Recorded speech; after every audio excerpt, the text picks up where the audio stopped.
Hello, everyone. Thank you for joining, and welcome to today's event, Beyond Border Walls, with the Green Olive Collective and Jamal Juma. My name is Erez Bleicher, and I'm the Advocacy Director of the Green Olive Collective, an advocacy, human rights, and tour guiding center committed to a democratic future, the end of the ongoing Nakba, and the Palestinian right of return. We provide communities around the world with insight into the apartheid policies of the occupation and the resources to engage in meaningful advocacy in direct solidarity with Palestinians. Your contributions for today's event will support our urgent work to challenge ongoing policies of displacement, forced transfer, and military occupation in the West Bank and Gaza Strip. We need contributions from you, our wider community around the world, in order to sustain grassroots initiatives in Palestinian communities on the ground, including the replanting of olive trees after arson attacks by settlers, rebuilding homes after demolitions, and cultivating land threatened with expropriation. You can contribute at sowingsolidarity.com, which I just put into the chat moments ago. As geopolitical catastrophe escalates and ballistics, missiles, and drones fly overhead, occupation authorities and settler militias are attempting to radically reshape the map of the West Bank and are exploiting the shift in international attention to attempt a massive land grab as we speak, as lethal settler attacks increase and military closures shutter large swaths of the region in the midst of the holy month of Ramadan. We are honored, very much so, to join with prolific Palestinian advocate and civil resistor Jamal Juma about the continuing Palestinian steadfastness and popular struggle against the border walls, checkpoints, and partitions imposed by the expansionist occupation regime.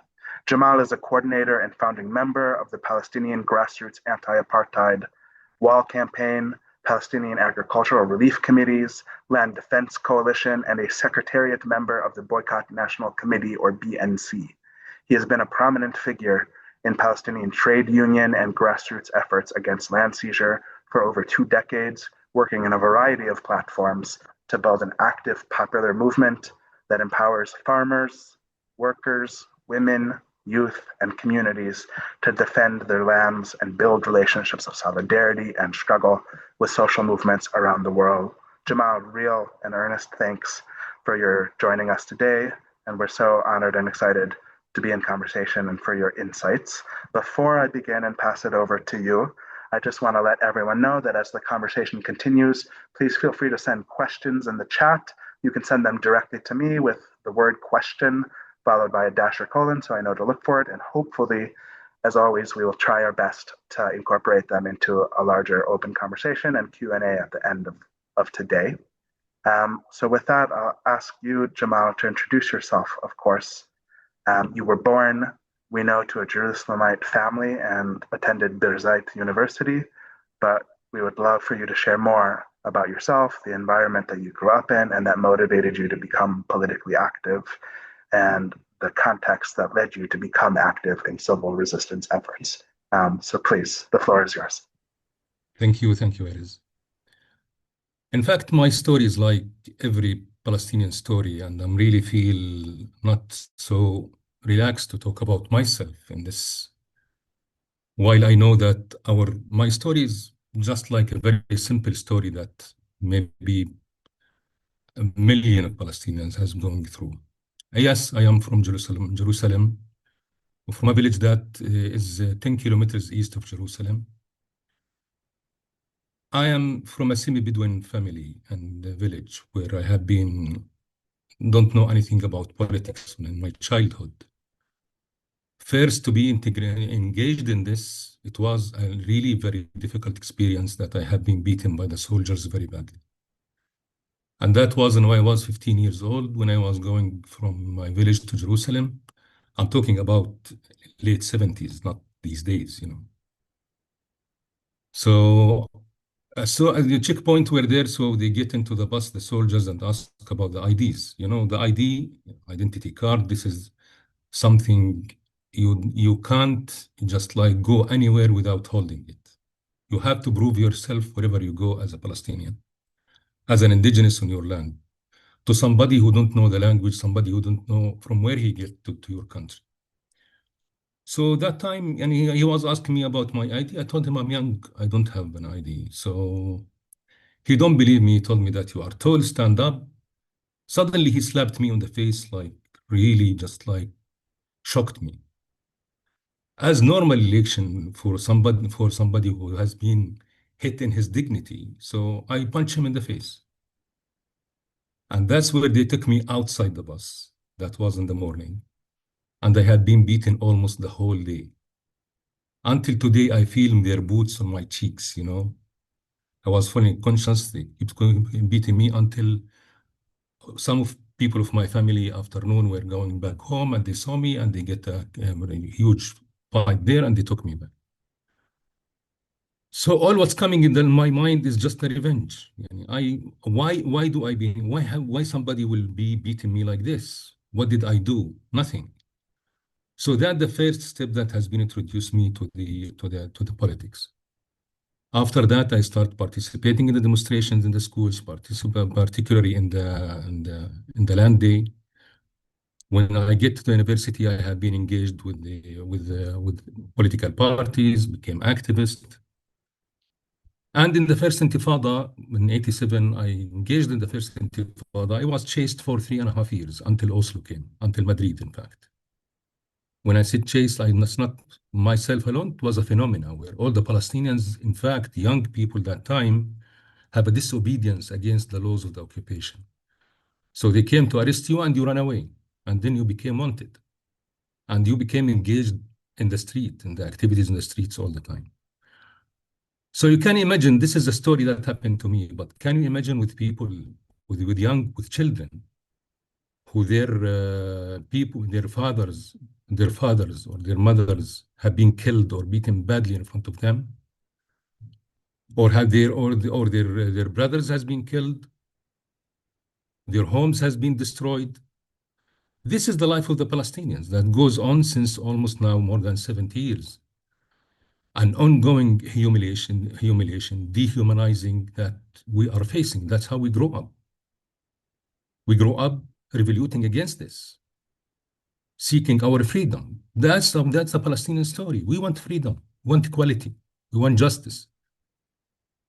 Our land has been occupied. Our people has been thrown out of their country. Two-thirds of them out, the refugees. So this is a struggle with the Palestinians. I get in the first Intifada. And you can imagine, and you have been and put yourself at risk. Then it ends with Oslo.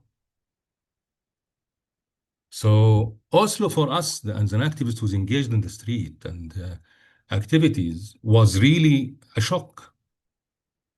This is not the result. This is not what we were fighting for. This is not the thing that we were about to lose our life, hundreds of times. And there is so many thousands have been sacrificing their lives. And so many in the prisons, so many their houses has been destroyed, families has been. This is not the result that we were fighting for. So unfortunately, it became a real disaster. And if you ask me or any Palestinian, why should I tell you? Because what we are facing today, what we are living today in Palestine is a result of Oslo. That's supposed to be bringing peace for us, which is supposedly that we will have a state in 1999. That's where the PLO had been sold out 78% of Palestine, historical Palestine, to have peace, to have a Palestinian state. And what we get at the end? We get nothing. We get more occupation, more colonization. In 1994, Israel started opening what's so-called the bypass road. Because before that, there is no roads linking or sending to the settlements. The settlements were built in the Palestinian areas, in the Palestinian cities, like in Ramallah. If you are in Ramallah, you have three settlements. When the settlers go to the settlement, they used to use the center of Ramallah or Al-Bira to go to their settlements, but has been totally closed up by the young people. So they can't reach it anymore. In fact, the whole settlements in the West Bank were dying, finished. if there is a seek for peace in any way, or Israel really were interested in peace, just leave the situation as it is. We will not have any single settlement today. But they start building the bypass roads, 1,400 kilometers of bypass roads that bypassing the villages, bypassing the Palestinian cities, that were allowed. And it takes 2.5% of the West Bank land, by the way. And this is putting on the ground the basis for the apartheid system that we are talking about today. So that's where the settlements were allowed to be expanded, and it's growing. And here it is, like we have A, B, C, as you know, in Oslo. A and B all together, which is the Palestinian inhabited areas in the cities and the villages, are no more than 38%. 62% is the area C, which is area C. It's all the Palestinian resources, the olives, all the animal husbandry, all the agriculture, the water, everything there. So Israel considered that this is a final agreement. And they started to behave like this. And the main thing, by the way, that they have been shows that is when they started in 2002, building the apartheid wall. They built it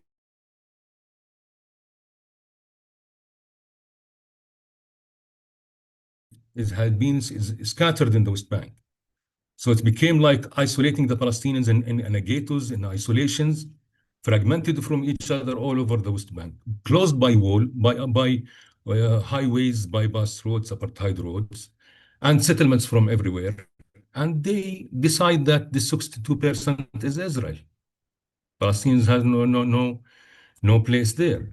And they start accelerating building the settlements, outposts. And we talk about colonies or settlements, it's like it is a big settlement that has been organized and built by the Israeli government. Then after Oslo, they start with what's so-called the outposts.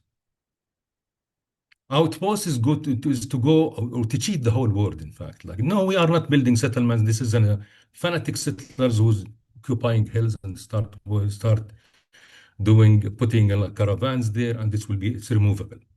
We are talking about 260 outposts in the West Bank, and it has been built strategically in strategic places in the West Bank that connect the major colonies with each other, that allow taking as much as they can land, that separating the Palestinian from the villages and villagers from their fields and the groves.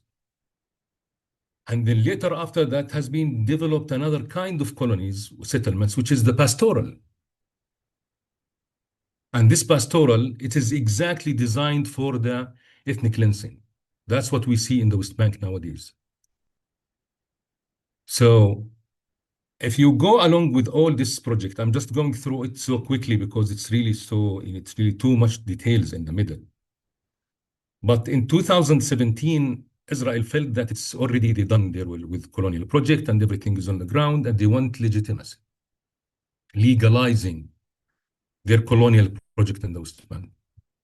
So that's where Trump came to the power. So Trump were the opportunity for that. So this where it started to liquidate Palestine issue. And recognizing Jerusalem as a capital, and recognizing the settlements as the neighborhoods for the natural expansion of the Jewish communities. And they targeted the UNRWA, where they targeted seriously with cutting the fund from UNRWA, and they start putting question marks. There's no Palestinian refugees, etc. They recognize also the sovereignty of Israel on the Golan Heights, and it's continuous. So what came after that immediately within this what's so-called the New Middle East, or I forgot the name of his stupid plan that time. In 2020, they launched what they called the annexation map. As a result of all this, annexation map is a map that has been drawn on the ground by Israeli team and the American team already, and has been adopted by the Americans. They said, okay, that's what we want to annex from the West Bank, and that's what we left to the Palestinians. And that's where it started the destruction of the Palestinian Bedouin communities, erasing of the communities. They started in 2021 with Hamsa community in the north of the Jordan Valley, the biggest Bedouin community, where they totally destroying the community there. we have been as an activist for 7 days trying to bring them back or to rebuild but they bring a lot of soldiers and they get trucks and they throw the people outside and they start arresting the people and it's done. So after that, it became really a big fuss around it. So they start like after they feel that they can't do it like any systematically with all Bedouin communities. They are talking about 300,000 people that living in these areas from the south of Hebron Hills until the Jordan north of the Jordan Valley, all the way within Area C in the West Bank. So they start with partial destruction of the communities, and they start with accelerating and expanding what's so-called the pastoral settlements that I told you about. And these pastoral settlements, if for people who don't know them, it is they bring this youngster, and they are paid, by the way, maybe 4 or 5 or 6, and they give them cattle, and these cattle stolen from Palestinian farmers, and they station them next, just on the door of the Bedouin community or a Palestinian agriculture community. And they start blocking the area from the grazing area. They start like also grazing in the people's fields, and they start attacking the people.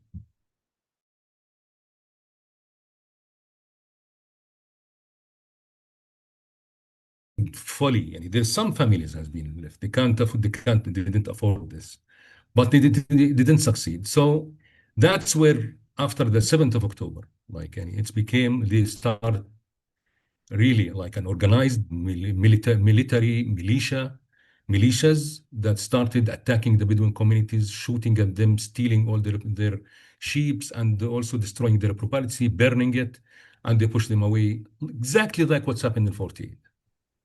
So we are not, suddenly you are not talking about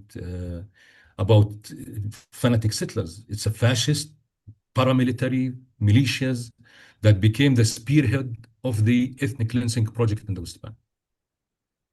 So since then up to now, there's over 70 Bedouin communities that has been totally ethnically cleansed and destroyed, and the people has been pushed away to the area A and B, and that's the plan. And but when we talk about this expulsion of the Bedouin communities, it is a destruction of one of the main things that Palestinian depending on, the animal husbandry. 85% of the animal husbandry in the West Bank. So they kill it. If they kill the Bedouin communities, it is just killing the whole animal husbandry. So you will start like buying your milk from outside or from, I don't know where, from the Zionist state or from anywhere. So they take it over from your hands. The same, it's not also stood there where the Bedouin communities, but it goes to the villages, to Area B. So the attack on all the villages that you see every day that's happening today, from like Tormosaya to Lemghayr to Sinjil to Karyut to Burin, all the villages, that's under attack. It's Area B, and the aim is just like to prevent them from going to their groves, to the olive groves. This is a strategic economical production since centuries for the Palestinians. Yes.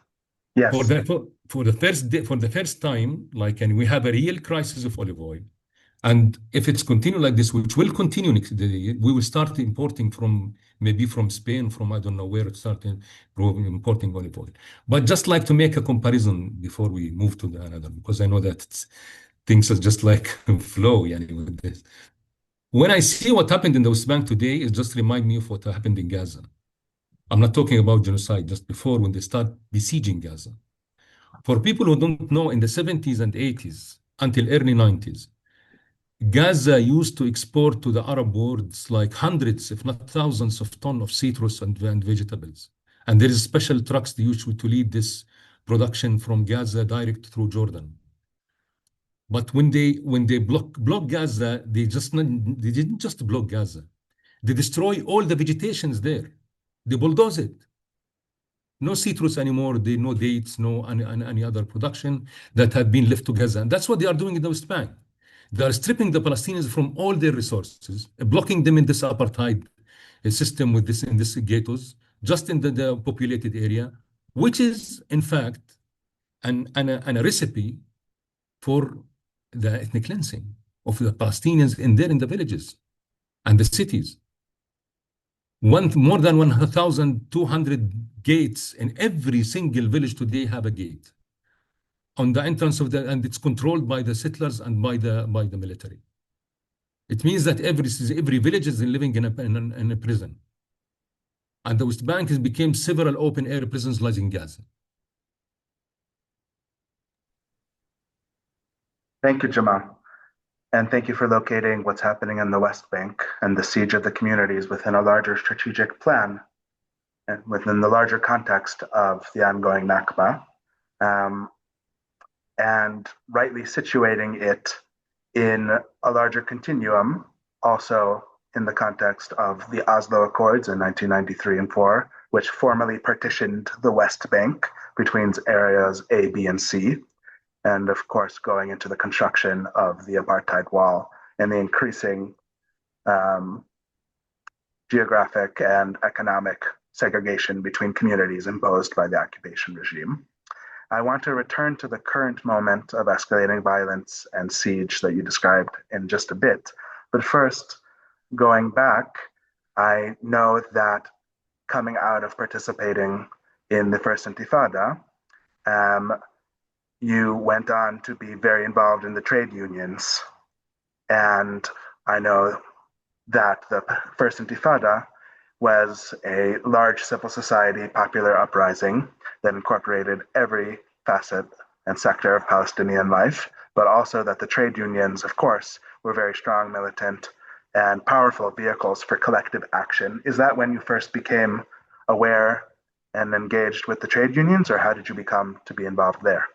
I'm curious No, to no, hear. that's true. Like I remember that time I wasn't engaged, but I was seeing like, and one of the main really active like organizer in the street was the trade unions. Trade unions in Palestine were playing a very vital and strong role in managing like people's life. So it was the class struggle was going along with national struggle. Like both of them, they were managing both the class struggle. And it's without like any liberated from the occupation, you will not solve the class also problems and issues that the workers is, and the oppression that the workers is facing, because it's, like any, if I do, you want to get just a little bit in this, Palestinian workers in Israel since 1967, it has been, they discount from their monthly salaries 1% from each worker that goes to the Hested route and claiming that they will defend the Palestinian workers' right, which is never. It's stolen from the Palestinian workers, and has been accumulating to billions of shekels, like from '67 until Oslo. This is a long story. I don't want to get in, but this is really a long story. But in fact, like the thing that get me involved in this trade unions, in fact, is that I know that how the role of the trade unions used to be and should be in the Palestinian struggle. And when I saw the Palestinian major trade union or the coalition, that they didn't take responsibility and they did their contract with Hested Root, who stolen the Palestinian workers' rights and also dividing this 1% between both. So this is a crime. It's not anymore taking this responsibility. It's just cheating the workers. So that's in 2010 when there's a big strike in one of the industrial zones where the workers started their strike. And they have been calling for help. Like 90 workers has been striking for continuously 6 months, 3 shifts, blocking the factory, and without any help. And they were shouting, calling, crying for the trade unions. Nobody listened to them. So they have to go on their own capacity to the banks and take loans in order to continue. And they succeed at the end. They succeed. And we were following this from A to Z, and we were supporting them.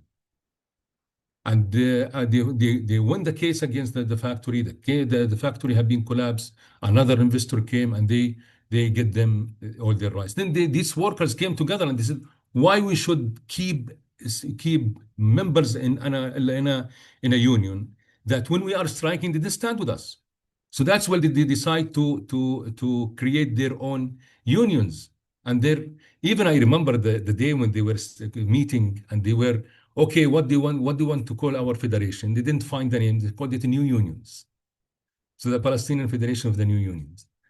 And I'm proud that there are now 38 big unions in the West Bank, more than 20,000 members with their own capacity, literally. And in this crisis, after 7th of October, where 200,000 workers have been dismissed and from their work in Israel without anything, they were able to go and to defend and bring almost 70 million shekels reward for many workers that were working inside there. And this is what we want to about. They joined the BDS from the beginning, from 2010, after exactly after their first conference in 2016. They asked that they want to be in the BNC and in the BDS. And they are standing against the Histadrut, against the BGFTU, the Palestinian one, and they were trying to find their way around in the world, you know. Yes. So this is the issue of the trade union. I think this is, there's so many things, like farmers union is the same. Farmers union is the same. I think we have been seeing it collapsing at one day and they stop the wall. We find that no, we shouldn't allow the farmers union collapse. And we start really standing with them. Until now, they are really functioning very well now. So it's not the matter of you being in an organization or like in a movement, that this is all what you are doing. It's like you are part of the national whole story, whole issue, that you need to be open eye in everything that can help this movement to continue and to grow up.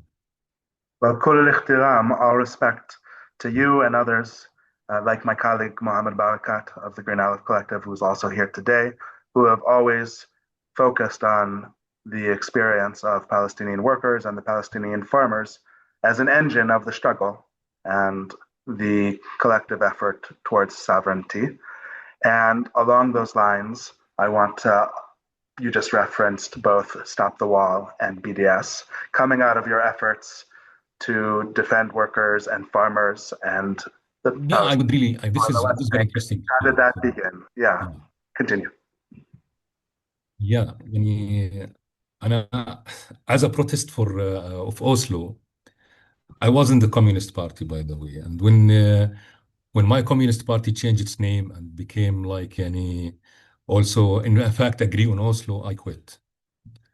So I quit, but I didn't quit my Palestine. Like I quit the party, but not Palestine. So at that time, I started trying to find the way. So I have been engaged with many initiatives like the Palestinian Agriculture Relief Committees. That was in early beginning, in fact, in much earlier than that. Palestinian Association for Cultural Exchange. Then, and the beginning of the second Intifada, where the mass destruction of the olive trees that Israel were doing, they were shaving all the main roads from the trees. Over 1 million trees have been destroyed. Beside also the besiege of the Palestinian villages and cities, where the dumping sites can't get out of the villages and the cities, so it became dumping in sites, became a huge environmental problem. So I have been initiating with other comrades and colleagues to establish the Palestinian Environmental NGOs Network. So that was then the wall came. And the wall, in fact, came out, a cry of the people in the northern areas when they start the wall in June 2002, right after the biggest invasion of the West Bank, where the Jenin massacre has been committed that time. And honestly, what happened in Jenin was one of the things inspiring, honestly, because I was that time. This is another story I should tell you. When the Jenin massacre was happening, and the people were fleeing out of the camp, and it was that time and it's still cold like these days. So shouting and calls from people, somebody should help the people. There is hundreds of families, they are gathering in a society in the middle of Jenin with nothing, with no food, with no clothes, nothing. So we start like calling and coordinating with international organizations and embassies, and we succeed, in fact, like to bring a big convoy of humanitarian aids with two foreign embassies leading that they coordinate with Israelis to be able to get into Jenin. So right away we get to the community there. The community was like outrageous. They are so angry. We don't want any humanitarian aids. We want you to lead us to the camp. And we saw the camp. The helicopters shooting, tanks everywhere in the city. We barely were able to get to the place. So anyway, the story that I want to tell you that what the brutality and the crimes that I saw in front of my eyes there in Jenin. And the story of the young kid, and you asked me about my story, but I want you to listen to this story. I was that time with a journalist, Italian journalist, and after we get into the society, we get a little bit further, start talking, and a boy like 8 years old was following us. Then he start and he calling me to come down, and to talk to me, to whisper in my ears. So, and then I get down and told him, what do you want? If you want water, anything, it's there. He said, no, no, no, no, no, no. I want an explosive belt. He shocked me, So the journalist, then he told me, no, no, you are a Palestinian, don't have. Maybe this foreigner, he would able to bring me such a thing. So he was telling me, what's going on? I told him, come down, come down. He want to talk to you. I told him he want an explosive belt if you can provide him with that. So he started crying. So he told me, ask him why. So I asked him why. Then the boy started screaming loudly. They kill all my family. They shoot them. I want to kill them. I want to explode them. And he started telling us a story when the soldiers get into the house in the camp, and he smuggled between the legs of the soldiers out, and he started shooting. Hear the shooting where his family has been killed, and run away. Somebody pick him up and take him outside the camp. So, that generation.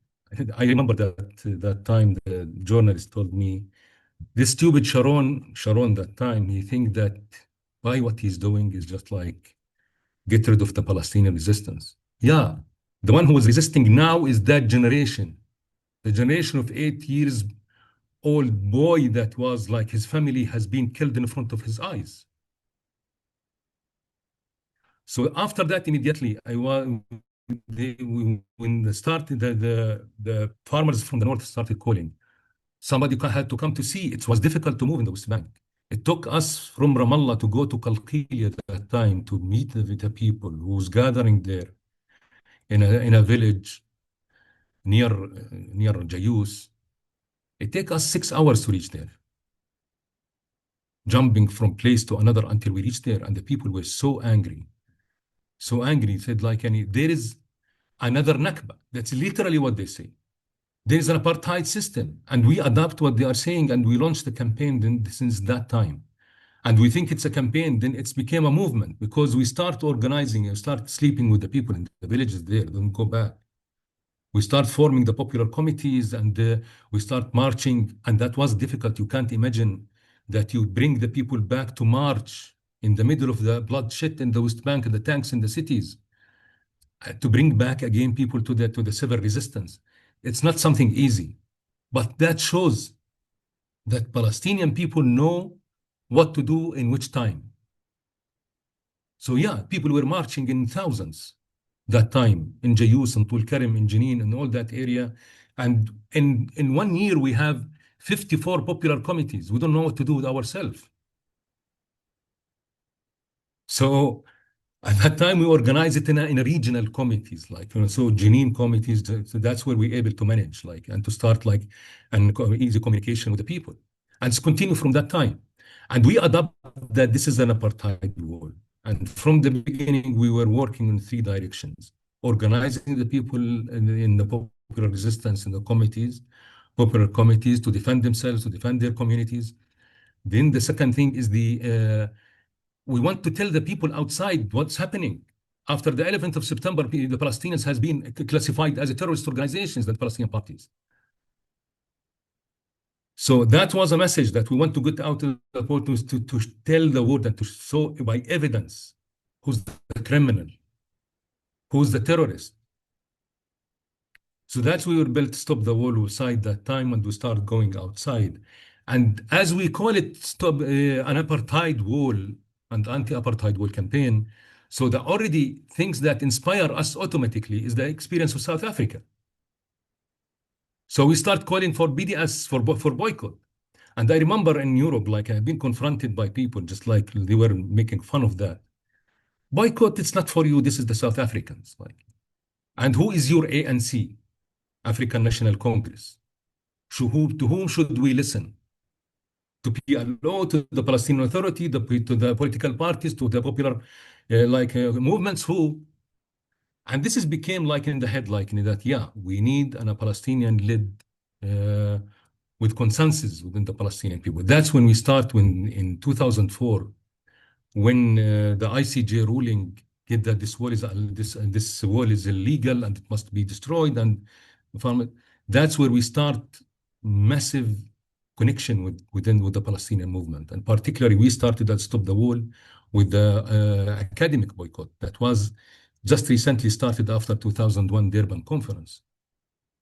That's why Omar al-Barghouthi that time, myself and some others from the refugee camps from Badil and so we start like discussing for 1 year. We were discussing like any how to get out the coal based on what? On one state, on two state, what do we want? So at the end, like any, as we are occupied with consensus, like any, if you call for a political issue that you want one state or two states, you will not have consensus with the Palestinian people. Neither with the solidarity outside. So they will be divided. So that's why we agreed that the BDS should be a human rights movement that's struggling and calling for implementing the human rights for the Palestinian people. And we choose the main three human rights that they are like supported by international law and by United Nations decisions, which is and also bringing the Palestinian people together, representing the Palestinian people. So we said ending the occupation in 67, that represents 38% of the Palestinian people living in Gaza Strip and Jerusalem and the West Bank.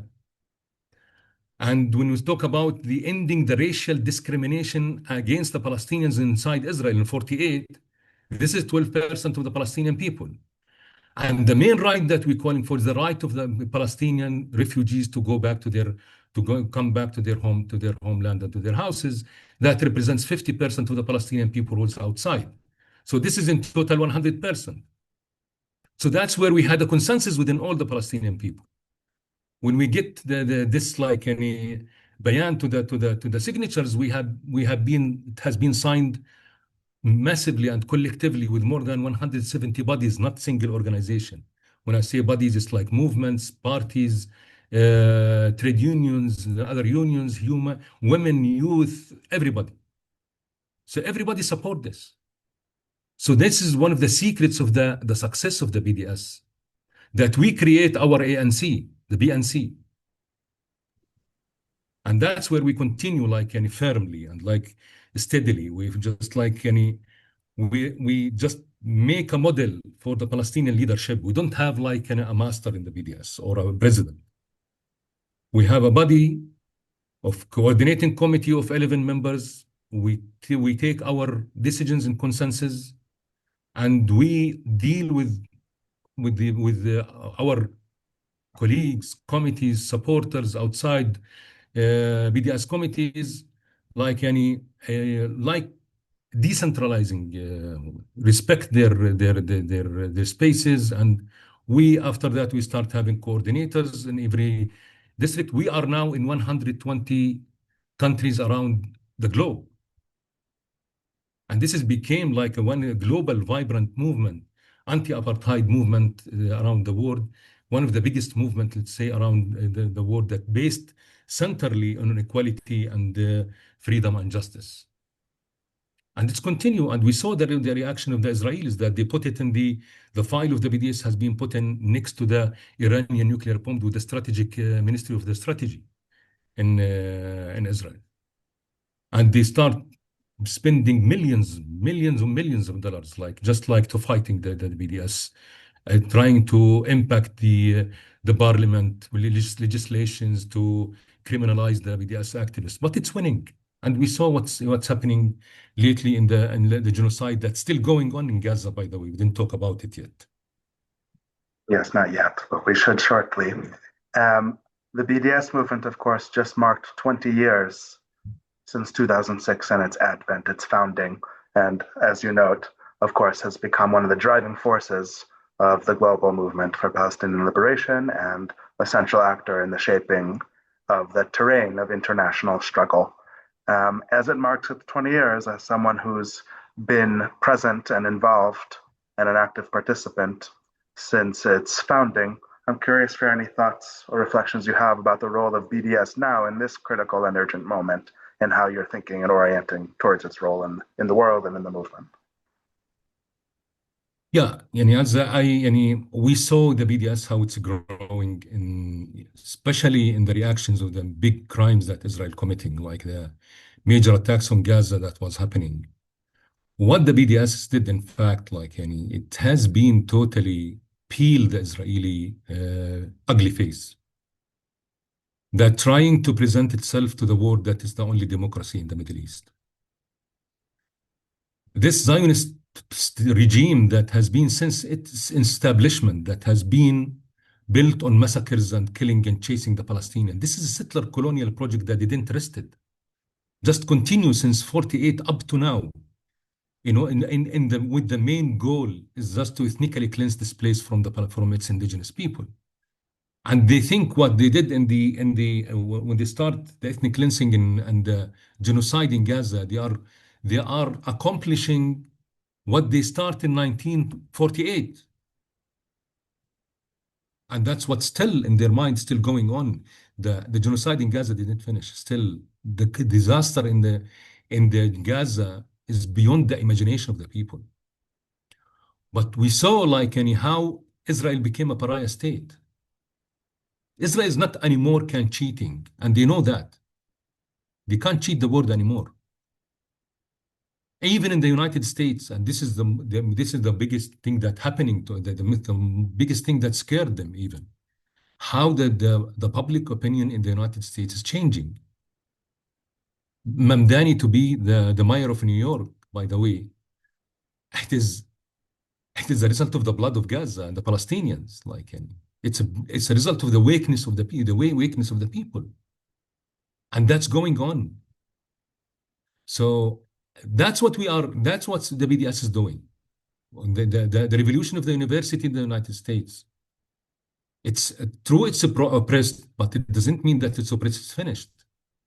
It has been left in the minds of the people, in the American people, that they are shocked from their own regime, that they think that they were all the time that is the most biggest democracy in the whole world, and they were the masters of the democracy, and there was a constitutions there that nobody can breach. And no, they were acting like third world war, from the dictatorships that going like Israel. Now why to go to the dictatorships? The level of the crime and the oppression that has the students has been facing in the university is just it was shocking.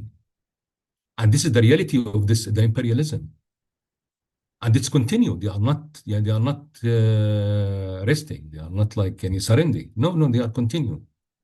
And we see what's happening now in the Middle East. It's the most horrifying thing that's happening.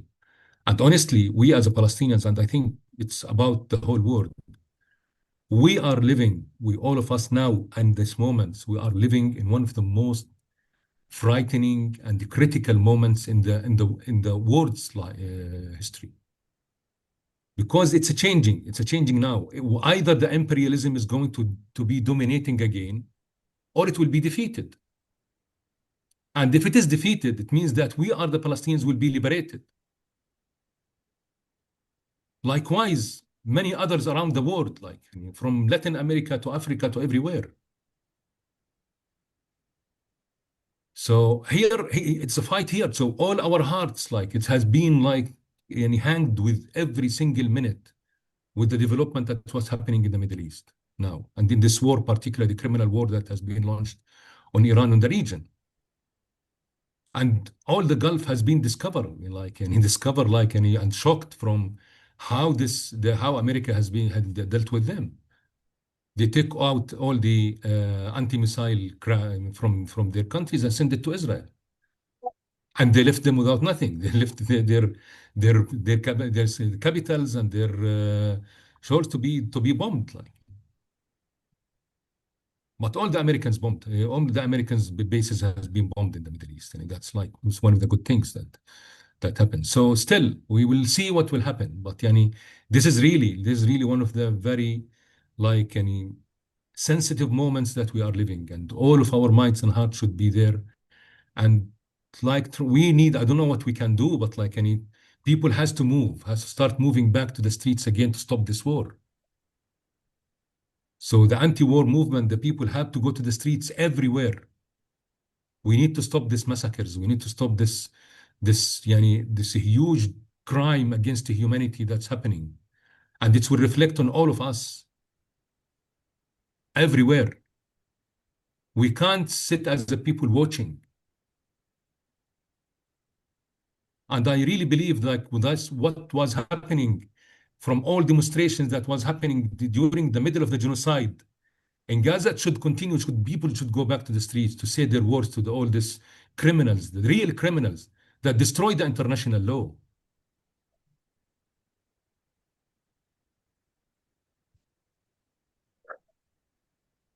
I think you're right, of course, that this is a moment to be on the move and that all of us have to act and engage collectively Yeah. to halt this war and end the imperial interventions and domination that they're attempting to enact.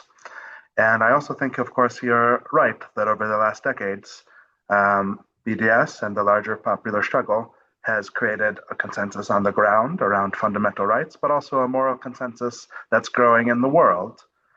Personally, and now I'm speaking very much as myself, I sometimes feel that the moral consensus and shift in the world is happening, but perhaps not quickly enough for the communities on the ground who are facing displacement and siege on every day, as you noted. I guess I'm curious for any last thoughts you might have, bringing us back to this moment right now in the West Bank and the role of international solidarity about how all of us can move together on the ground and internationally as an international community that's come together like today to bear witness, to act, and build understandings and shared frameworks for the future.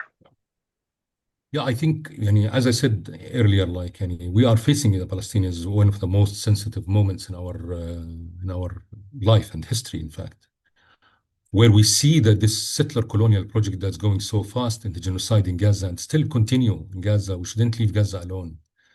Same that's happening in the West Bank. West Bank now, every day, the settlers is killing Palestinians, like, and yesterday, maybe you heard in the news, like, and a man like who's in his car with his wife and his 4 children, he's going to the city to Tubas to buy for them clothes for the Eid, for the feast, and the soldiers shot them all. The man and his wife and the 2 of his children, 8 years and 9 years old, and there's another 2 of his children is critically injured. Settlers just before, like a day before, they were in Abu Falah, they will kill 3 Palestinians. In Karyut, the day before, they will kill another 2 Palestinians. In fact, I was really, really like afraid looking at my phone every morning in the news early morning. I expected any minute that we will have a big massacre that the settlers will do, because this crazy and sick mentalities that's still occupied with what's happening in 48. That's exactly what they are doing. So they are thinking of another Deir Yassin, that they think that the Palestinians will flee out. So this is expected in any moment. In the middle of what's happening, the crimes that happening in different places in the Middle East, this crimes is happening so fast and so big in the West Bank. West Bank is like the poverty. I never saw the poverty like this these days. People stop you in the streets, just like they want what they want from you, just like to help them getting a basket of bread. The economy has been collapsed. It is logical when you have 200,000 workers that used to work inside Israel, that they are since 2.5 years now or 3 years they are sitting without without any war. You have this ethnic cleansing in the Bedouin communities and for the animal husbandry. Olive oil, nobody can pick olive oil anymore. There is this 600 or more checkpoints in the West Bank that you just stuck there for hours, dehumanized and humiliated every day. You can't continue your life like this. So there's no business can continue. So many Palestinian companies is bankrupt. So many of them has been decreased their capacity to the minimum. 48,000 Palestinians who used to work in this company in the local market now they are there without any jobs. And also the governmental employers in the authority, which is more than 170,000 families. The Israelis are just like stealing the taxes money. So they are giving them 1/3 of their salaries. So the situation is collapsing, and that's what they want. With this, we have 60,000, by the way, armed settler that they are organized in groups that they are launching these attacks on the Palestinians in the West Bank everywhere. And it has been led by Smotrich, and they are by the Israeli government, and they have been now lately they are sending them more machine guns and weapons from Itamar Ben-Gvir. So they have been. This is when the settlers launched the attacks on the West Bank. They are not in the communities and the villages. They are not launching it alone. The army is just like with them, backing them, shooting at the Palestinians if they try even to defend themselves. So they are accelerating. Al-Aqsa Mosque, now it's like for more than 3 weeks, it closed from the beginning of the war. More than 2 weeks, it has been closed. It's never in the history has been closed. And there is no justification. Because so many other organizations working and the people is going to their work inside Israel even.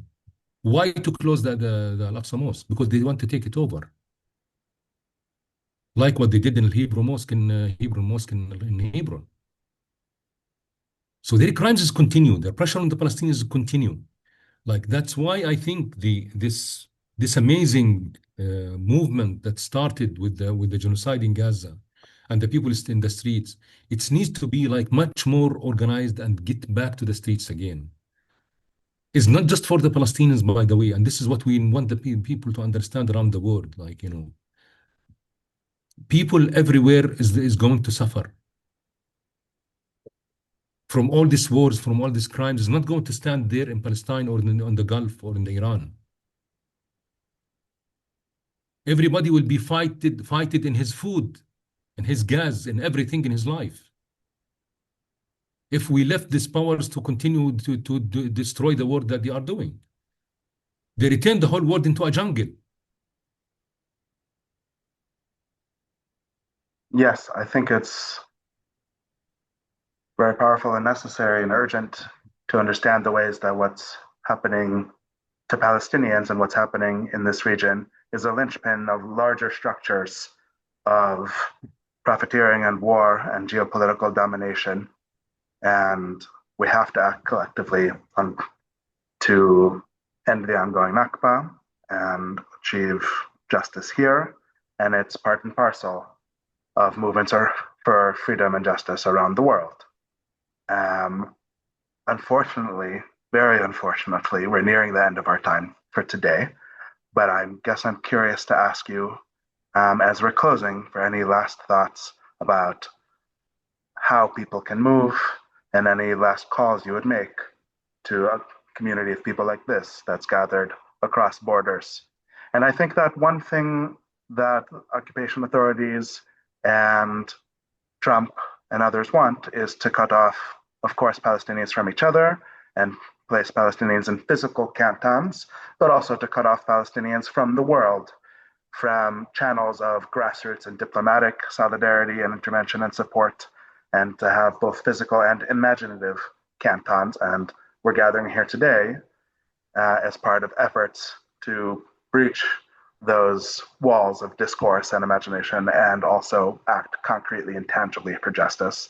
So any last thoughts around the ways able to just act something very would be important is wonderful. I think we were all the time calling that the Palestinian struggle is just not just for the Palestinians. Yeah, It's a struggle for humanity. And the current situation now, it's showing us and proving this very well. What's happening in Venezuela, in Cuba, and several other countries in Iran, in Lebanon, in several other places in Egypt, in the Gulf, everywhere, it's a result of this like aggressive imperialism that they are destroying the future of the people. What's the reaction should be? The reaction should be from us as a people. As we were saying that the victory, and we say it, the victory of the South Africans against the apartheid is not just for South African. It's for us all as a humanity, the same what's happening to Palestine. So it is for every one of us. You see how what's the situation of the people in Europe and the United States and everywhere. So it is the time to realize that like you can't be safe in your city in Madrid or in Berlin or in Buenos Aires or anywhere in the world, like, and it's, you can't be. It's like the imperialism is a big crisis, and this crisis they want to solve it on the expense of the people everywhere. That's why we have to bring all our efforts together. What we need as a Palestinians to continue steadfast. That's what we need from us, to keep standing. And what you need from everyone around the world is to backing us up for all of us to win.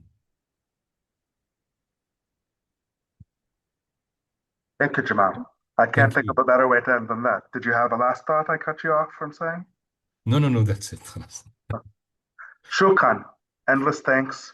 And I hope following from your words and the insights you shared, all of the people here together today can also continue to find ways of moving together in the world towards justice and freedom and the ending of the occupations wherever we are, from Minneapolis to the West Bank and Palestine, from South America to Wales and everywhere else in between. So, with that, thanks, especially during this time with all that's happening. It's truly, sincerely appreciated. Thank you, Jamal. Shukran kathira. Um, Thank you for all people and comrades that they are staying with us all this time and listening. That's great. yes, Thank thank you. you also to everyone here and each of you on behalf of Jamal and the Green Olive Collective for joining from around the world. As I mentioned at the start of our time, your contributions for today's event will support urgent efforts on the ground. Some people in the chat also asked how you can concretely support.